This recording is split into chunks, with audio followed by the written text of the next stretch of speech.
बिस्मिल्लाहिर्रहमानिर्रहीम अस्सलाम वालेकुम मोअज़्ज़िज़ नाज़रीन। मैं हूँ आपका होस्ट खालिद बिलाल। तुसां सारा फेसबुक ते यूट्यूब चैनल जदीद सोलर सिस्टम। उम्मीद करन कि सारे दोस्त खैरियत नाल होसन ते डू और त्राए अस पावर डीसी पंप इन्फॉर्मेशन के हवाले नाल काफ़ी सारे भाई पुछते पे हैं कि कम से कम जिन्हें ते प्लेटां लगन और जरा यानी कि किला 1.5 किला रकबे दा है पिया एकड़ 1.5 एकड़ ਤਾਂ ਉਹਦੇ ਸੈਰਾਬ ਕਰਨ ਵਾਸਤੇ ਕੋਈ ਇਸ ਕਿਸਮ ਦੀ ਵੀਡੀਓ ਬਣਾਓ ਕਿ ਤਾਂ ਕਿ ਸਾਰੇ ਦੀ ਇਨਫੋਰਮੇਸ਼ਨ ਮਿਲੇ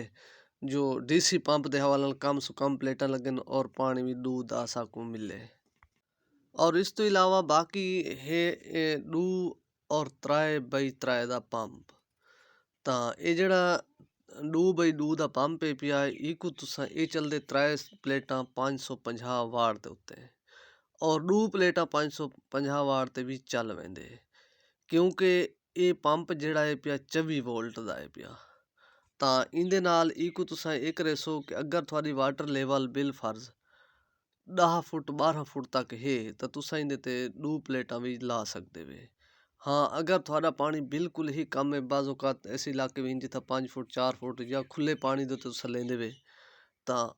उंदे तुस एक प्लेट भी इंदे ते इस्तेमाल कर सकदे वे। तां अगर थोड़े को पानी 10 फुट तो उत्ता है यानी कि 20 फुट तक है पिया तो तुसा इंदे ते 3 प्लेटां इस्तेमाल करे सो 2 बाई 2 दे उत्ते। और बाकी है इंदे तो इलावा 3 बाई 3 दा उंदे ते अगर थोड़ा वाटर लेवल है 10-12 फुट तो 15 फुट तो उंदे ते तुसा 5 प्लेटां इस्तेमाल करे सो। अगर थोड़े को वाटर लेवल है 20 तो 25 फुट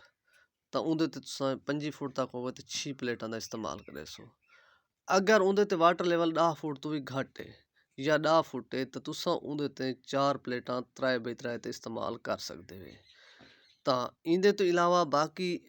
ਜਿਹੜਾ ਇਹ ਡੀਸੀ ਪੰਪ ਹੈ ਪਿਆ ਇਹਦੀ ਕੰਪਨੀ ਵੀ ਮੈਂ ਤੁਹਾਨੂੰ ਦੱਸਾਂ ਚਾਹ ਇਹ ਇੱਕ ਹੈ ਪਿਆ ਸ਼ਹਿਜ਼ਾਦ ਵਾਲਿਆਂ ਦਾ ਔਰ ਬਿਆ ਹੈ ਪਿਆ ਡੈਮਿਡ ਕੰਪਨੀ ਦਾ। ਇਹ ਵੀ ਦੋ ਵੈਰਾਈਟੀਆਂ ਦੇ ਸਾਰੇ ਕੋਲ ਮੌਜੂਦ ਹੁੰਦੇ ਤਾਂ ਇਹ ਅਸਾਂ ਇਹਦਾ ਡੀਸੀ ਪੰਪ ਦਾ ਜ਼ਰਾ ਕੰਮ ਘੱਟ ਕਰਨੇ ਕਿਉਂਕਿ ਇਹਦੇ ਹੁੰਦੇ ਕਾਰਬਨ ਬੁਸ਼ ਜਿਹੜਾ ਕਾਰਬਨ ਬੁਸ਼ ਹੈ ਇਹਦਾ ਉਹ ਵੀ ਮੈਂ ਤੁਹਾਨੂੰ ਦੱਸੀ ਵੰਜਾਂ ਬਾਜ਼ੂ ਕਾ ਦੋਸਤ ਜਾਂ ਕਾਫੀ ਲੋਕ ਪਰੇਸ਼ਾਨ ਹੁੰਦੇ ਕਿ ਵੀ ਇਹਦਾ ਕਾਰਬਨ ਬੁਸ਼ ਦਾ ਮਸਲਾ ਆਉਂਦੇ ਵੱਲ ਖੜਦੇ ਨਹੀਂ। इंदा जड़ा कार्बन बुश पौंदे वो काला सिक्के वाला कार्बन बुश होंदे अगर एक बिया दूजा कार्बन बुश पैसो तो वो कतन भी नहीं खड़दा। तो एक कोशिश करे सो कि वो ही कार्बन बुश इंदा जैनवन सिक्के वाला एक पैसो तो वो इंदे ते इस्तेमाल थींदे वो कार्बन बुश किन्हीं नहीं वेंदा चलदे। तो इंदा ज़रा ई वजह ते असां इंदा घट इस्तेमाल करने कोशिश करने सा एसी सिस्टम इंदे तो ज़्यादा पैदार है। ये जितना भी पैदार होवे एसी सिस्टम के बराबर पैदार यानी कि जी वापडाल अले अस 3 फेस मोटर लेने उंदे इतनी इंदी पैदारी कोई नहीं क्योंकि अगर उनकी लाइफ 5 साल है तो इंदी साल है पिया 1.5 साल है पिया इतना यानी कि लाइफ का फर्क है पिया। उनदे विच अगर ज़्यादातर मसला जी एसी मोटर है उनदे विच आंदे सिर्फ इन्वेटर का मसला ज़्यादातर आंदे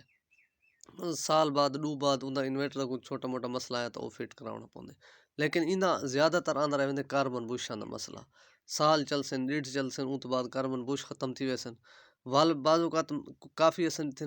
लोगों वास्ते परेशानी भी बनी है ताकि वो बुश उनके हिसाब के मुताबिक नहन पेंदे तो उनके विच भलाई जो थींदे। लेकिन एक सिक्के वाला कार्बन बुश पैसो वाते ये उवें चलसी जितना अगे चलते तो वाल एक बई मसला थोड़ा इन्दा बन वेंदे क्योंकि इन्दा जड़ा बुश न वो हर जगह तो आम नहीं मिलते वो मुख्तलिफ जगह तो मिलते हैं यानी कि फैसलाबाद ज़्यादातर फैसलाबाद जो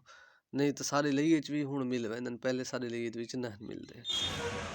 तो इंदे तो इलावा बाकी मैं इन तो सदा जो ला के इंदे तो इलावा भी वधी अगर पंप कह चाहिए हो ये सिर्फ सारे को इन जहाज स्टॉक पॉइंट है और इंदे तो वड्डा 4 बाई 4 का कह चाहिए हो 5 बाई 5 का चाहिए हो तो वो भी मिल वैसी और वो मिल सी आर्डर के उत्ते पहले आर्डर करे सो कल उस तो मंगवा करे सो। तो एक बड़ी चीज़ में ऐड की थी वजह अगर तो इंदा तो कोई यानी कि डीसी पंप तुस लेंदे वे या एसी लेंदे वे इंदा प्लेटां में समझ थोड़ा खर्चा फर्क आ यानी कि थोड़ा बिल फर डीसी पंप जो 5 प्लेटां चलता पे 3 बाई 3 का तो वो रिजल्ट के उत्ते एसी थोड़ी मोटर 7 प्लेटां दे तो वो रिजल्ट के बराबर चल रही 2 प्लेटां इजाफी लग सी नाल इन्वेटर भी इजाफी लग सी इंदे नाल इन्वेटर वगैरह की कोई कोई नहीं लावना पौंदा कोई जरूरत को नहीं डायरेक्ट तार ले सुबरे कर ले सो थोड़ा आन थी सी। तो इंदे ये मसले मसाइल आते रहे तो बाकी फ़ायदा कुछ ज़्यादा को नहीं, अगर डीसी मोटर लग वजे तो वो इहदे कोई ज़्यादा फ़ायदा आ रही, काफ़ी काफ़ी सारे भाई हैं जेह्ड़े इहदे पुछदे रहंदे डीसी मोटर दे हवाले नाल, तो इस वजह तो मैं एक वीडियो बना के अपलोड कर। तो इहदे नाल अपना ख्याल करे सो, दुआएं दे नाल याद रखे सो। अल्लाह हाफ़िज़।